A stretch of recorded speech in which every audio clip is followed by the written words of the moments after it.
आज एक बार फिर से शेयर बाजार में भारी गिरावट देखने को मिली है, जहां पे मिड कैप और स्मॉल कैप इंडेक्स में 2-2% से ज्यादा गिरावट आते हुए दिखी है और इन्वेस्टर्स की पोर्टफोलियो का तो बुरा हाल हो गया है। मार्केट ब्रेथ कुछ इस प्रकार थी कि अगर एक शेयर हरे निशान में तो उसके सामने 5 स्टॉक्स लाल निशान में थे। दोस्तों, रिसेंटली हम सभी ने एक ट्वीट पढ़ा था रॉबर्ट कियोसाकी का, जिसमें उन्होंने कहा कि 2025 फरवरी में बाजार में भयंकर सेल ऑफ आ सकता है और ये बहुत बड़ी गिरावट हो सकती है। इस गिरावट में डेफिनेटली अपॉर्चुनिटीज होंगी, बट ये सेल ऑफ बहुत ही शार्प होगा। साथ ही साथ उन्होंने ये भी कहा कि बिटकॉइन एक आउट परफॉर्मर साबित हो सकता है। यानी कि डायरेक्टली उन्होंने ये कहने की कोशिश करी कि क्रिप्टो में, बिटकॉइन में निवेश के मौके तलाशिए और जो इक्विटी मार्केट है उसमें थोड़ा कॉशियस, थोड़ा नहीं बहुत ज्यादा कॉशियस साइड पे बैठना चाहिए। हालांकि फरवरी ऑलमोस्ट 10 फरवरी आज हो चुकी है और फरवरी ज्यादा बड़ा महीना भी नहीं होता है, तो देखने वाली बात यह है कि बाजार गिरता है या नहीं गिरता है। लेकिन इस समय जो सिचुएशंस डेवलप हो रही हैं वो थोड़ी सी नेगेटिव साइड पे है। फॉर एग्जांपल, मार्केट किसी भी पॉजिटिव चीज को पॉजिटिवली नहीं ले रहा है और नेगेटिव का अगर एन भी कहीं आ रहा है तो मार्केट पूरी तरीके से हैंड्स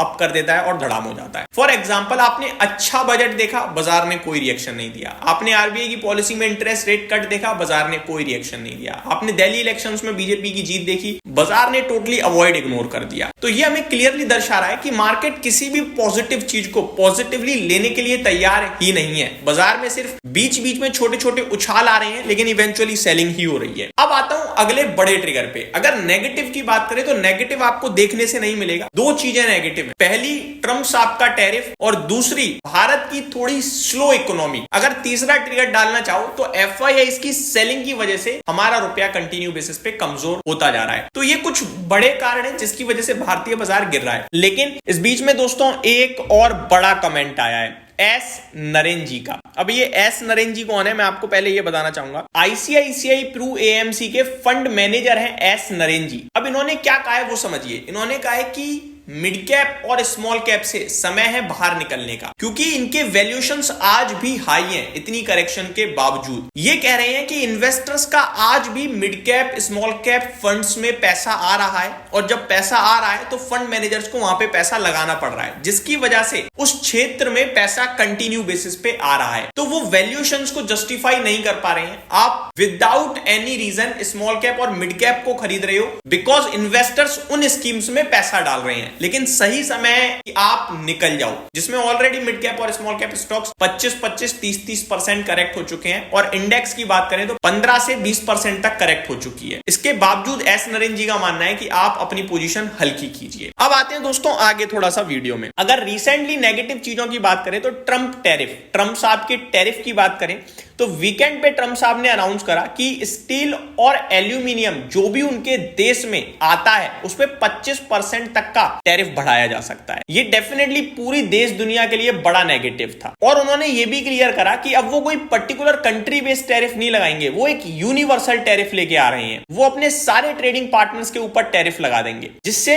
ग्लोबल मार्केट्स में एक ट्रेड वॉर हो सकता है। वैसे तो प्रधानमंत्री मोदी जी ट्रम्प साहब से मिलने गए हैं, अब वहां पे क्या निकलेगा क्या नहीं निकलेगा वो तो राम जाने, बट अभी सिचुएशन ऐसी है कि ट्रम्प साहब के टैरिफ के फियर की वजह से बाजार खड़े तक नहीं हो पा रहे हैं। और आज या कल में ये जो यूनिवर्सल टैरिफ या फिर रेसिप्रोकल टैरिफ जो मर्जी कह लीजिए वो आपके लिए आता हुआ दिख सकता है। ये हो गई दोस्तों गिरावट और मंदी और डरने वाली बात। अब थोड़ा सा लॉजिकल सोचते हैं। टैरिफ लग जाने, मिड कैप और स्मॉल कैप स्टॉक्स को गिर जाने दो। जहां पे हाई वैल्यूएशन है वही गिर सकते हैं, जहां पे लो वैल्यूएशन है वो केवल और केवल सेंटीमेंट और बाइंग ना होने की वजह से गिरेंगे, अदरवाइज उनमें स्ट्रेंथ है। ये आपको और हमें पता होना चाहिए। तो आपको हाई पी स्टॉक्स को अवॉइड करना है, आपको अच्छी क्वालिटी की कंपनी और जहां पे अर्निंग्स का सपोर्ट है वहां पे ध्यान देना है। 2025 को लेकर एस नरेन साहब थोड़ी चिंता जताते हुए दिखे हैं। उन्होंने कहा 2008-2010 के बाद ये सबसे डेंजरस ईयर हो सकता है। होने दो 2025 खराब, घटने दो मार्केट को, गिरने दो पोर्टफोलियो को। आप अगर एक साल गिरावट नहीं देख सकते हो तो फिर आप लंबी अवधि में पैसा ही नहीं बना पाओगे, ऐसा मेरा मानना है। क्योंकि शेयर बाजार ऐसी जगह है जहां पे आप 1 साल 3 साल में 1 का 5 होते हुए देख सकते हो और एक ही साल में उस 5 का 2.5 हो जाए तो कोई बड़ी बात नहीं है। और ऐसा नहीं है नहीं होगा, होगा, बिल्कुल होगा।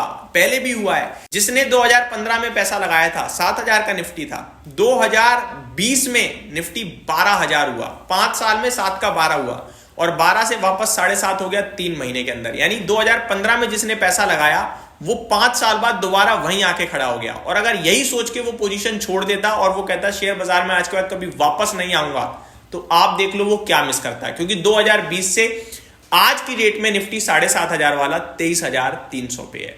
तो पैसा तो बनता है यहां पे, लेकिन बीच बीच में झटके ऐसे देता है कि आप शेयर बाजार से नफरत करने लगोगे, और यही शेयर बाजार है। वॉरेन बफेट साहब कहते हैं कि शेयर बाजार में हर व्यक्ति पैसा बना सकता है, लेकिन सबके पास पेशेंस नहीं है, सबके पास धैर्य नहीं है, वो डिसिप्लिन नहीं है, डर जाती है पब्लिक। और यही होता है शेयर बाजार में। वरना पैसा तो सबको बनाना अच्छा लगता है। तेजी के बाजार में हर व्यक्ति यही कहता है एफडी मत करो, घर मत खरीदो, कुछ मत खरीदो, सारे पैसों का शेयर खरीद लो।